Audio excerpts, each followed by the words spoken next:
Módulo Métodos de moldeo.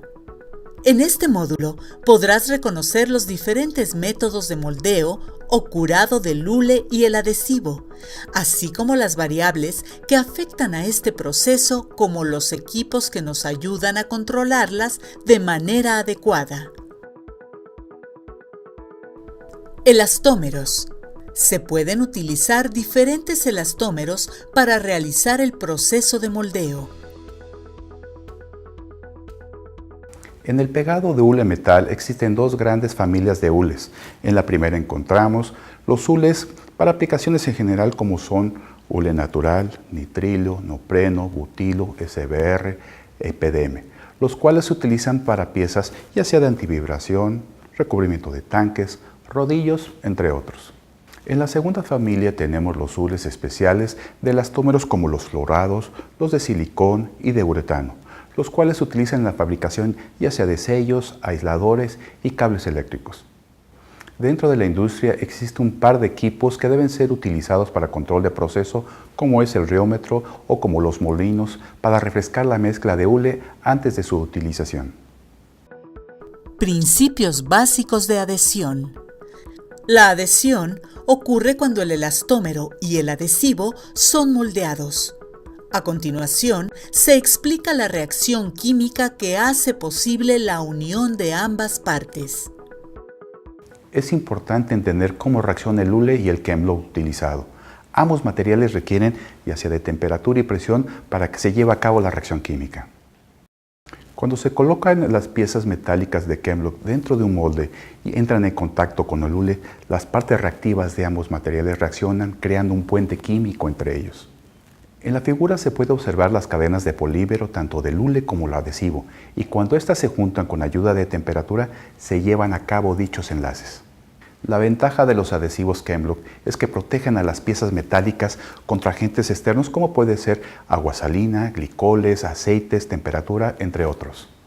Es de suma importancia tomar en cuenta que el Chemlock comienza a activarse a partir de los 138 grados centígrados, esté o no en contacto con el hule. Por consiguiente, la adherencia óptima se obtiene cuando el adhesivo y el hule curan al mismo tiempo. Técnicas básicas de moldeo. Así como existen diferentes métodos para aplicar el adhesivo, también existen distintos métodos para moldear el hule. Existen tres métodos básicos para el moldeo de piezas de hule con o sin inserto metálico. En el primer caso tenemos el método de compresión, el cual se utiliza piezas de hule soajadas llamadas preformas, que tienen el peso para llenar la cavidad. Como se observa en la animación, la preforma se coloca en el molde y posteriormente se cierra la prensa, esparciendo el hule en las cavidades del molde, siempre teniendo un pequeño remanente para garantizar piezas completas. Este tipo de moldes utiliza un número reducido de cavidades, que va de 1 a 6. En el caso del método por transferencia, podemos tener el mismo número de cavidades que el método anterior, o un poco más. Pero en lugar de pesar una preforma por cada cavidad, aquí se pesa una preforma para todas las cavidades. A diferencia del método anterior, aquí tenemos un plato intermedio donde se coloca la preforma. Al cerrarse la prensa, el contenido de la parte superior pasa a través del molde llenando las cavidades inferiores. En el siguiente método, que es por inyección, el número de cavidades aumenta considerablemente y puede ir desde 16 a 64 dependiendo del tamaño de la pieza. Aquí el hule es alimentado al molde de 3 piezas por medio de un husillo a una temperatura entre 70 a 80 grados centígrados, lo cual permite una viscosidad baja del hule para un llenado rápido de todas las cavidades, evitando el arrastre del adhesivo. En los 3 casos, el control de proceso estará a cargo de la reometría del hule y de la temperatura de moldeo. Otros métodos de curado. Si se requieren vulcanizar o curar piezas con adhesivo de grandes dimensiones, existen otros métodos que son más adecuados. Existen otros métodos para curar tanto el hule como el adhesivo. En primer lugar, tenemos la autoclave con vapor que se utiliza para la fabricación de rodillos. En segundo, tenemos los métodos de vapor abierto que se utilizan normalmente para el recubrimiento de tuberías y de tanques.